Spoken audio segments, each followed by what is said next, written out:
meteorologist. So right now I am in Hialeah, Florida. That's right next to Miami.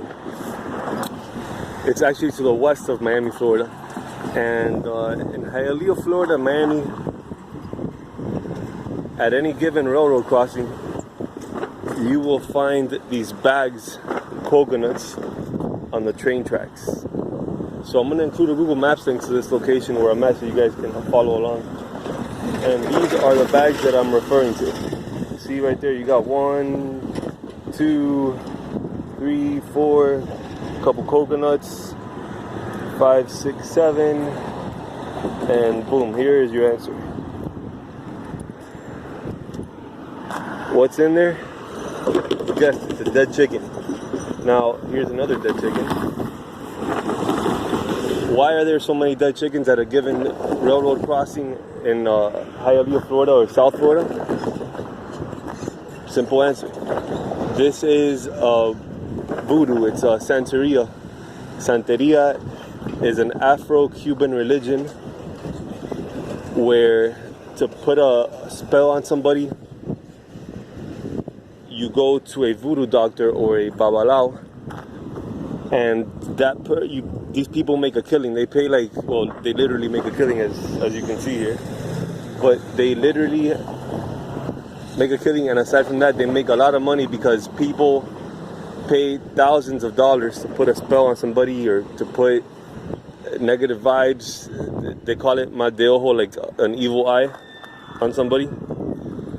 So yeah, they pay thousands of dollars, and then these people, what they do is they sacrifice a chicken or a goat to whatever saint corresponds to the desire that the person is asking for. And then when they do sacrifice chicken, they put it in a bag and throw it trackside so the train can whisk away the bad spirits with it. When I used to work for the railroad, the engineers that had this route didn't want this route because they were weary of the bad spirits that were going to go on the train. Personally, I just believe it's a lot of mumbo jumbo. I'm not really into that kind of stuff. I personally believe that there's no scientific explanation for somebody cutting a chicken's head off or killing a chicken or a goat, and then that has an impact on my life. But there's some very weak-minded people that do believe in that nonsense. And then the coconut is also it has a similar effect. What that is, let me show you the coconuts again. So these coconuts, they have a white paint stripe on them. It's kind of faded already because they've been there a while. And what that means is the coconuts are used for, let's call it a spiritual cleansing of a house. So let's say you have the back room of a house, or you just purchase a house or move into a house, and you want to cleanse it of all the evil spirits. What they do is they put the coconut in the back room of the house and they kick it through each and every corner of the house. Well, first of all, it has to be a dried up coconut, and they paint a white stripe on it. I don't know why the white stripe, but yeah, so they start off in the back room, they kick it throughout the whole house, and it's supposed to take away with it all the bad vibes.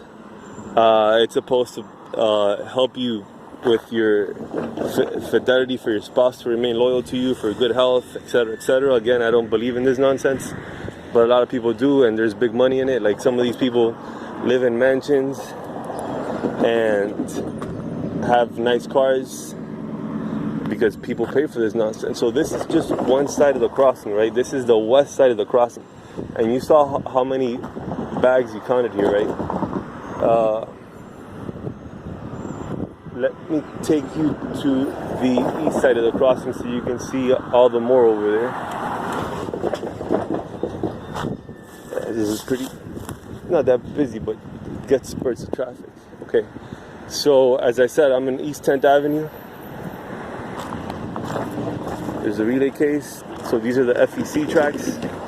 That's Iris interlocking. That's these tracks run east and west. Over there you have the CSX tracks that run north and south. So here you have more bags. 1, 2, 3, 4. Look at all this crap. And this is incredible. And then the smell here is, there's another coconut, there's another dead chicken, more coconuts there. Look at how many dead chickens, bones decomposing. This could pose a health risk because you know, chickens have been known to have E. coli, salmonella. So yeah, that stuff gets into the ground and into the drinking water. Yeah. Not to mention, like, people walking by and they might touch it or come in contact with it. School kids with their book bags and whatnot.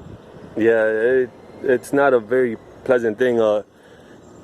This was actually taken to the Supreme Court in 1993, and the Supreme Court ruled in favor of call it the animal killings, because it's religious freedom. So these people are allowed to continue such barbaric practices, which is a shame because I'm an animal lover. I have dogs, and I can't imagine anybody killing an animal just because they think it's going to better their life or worsen somebody else's. It's truly pathetic. But what can you do? It's the world we live in.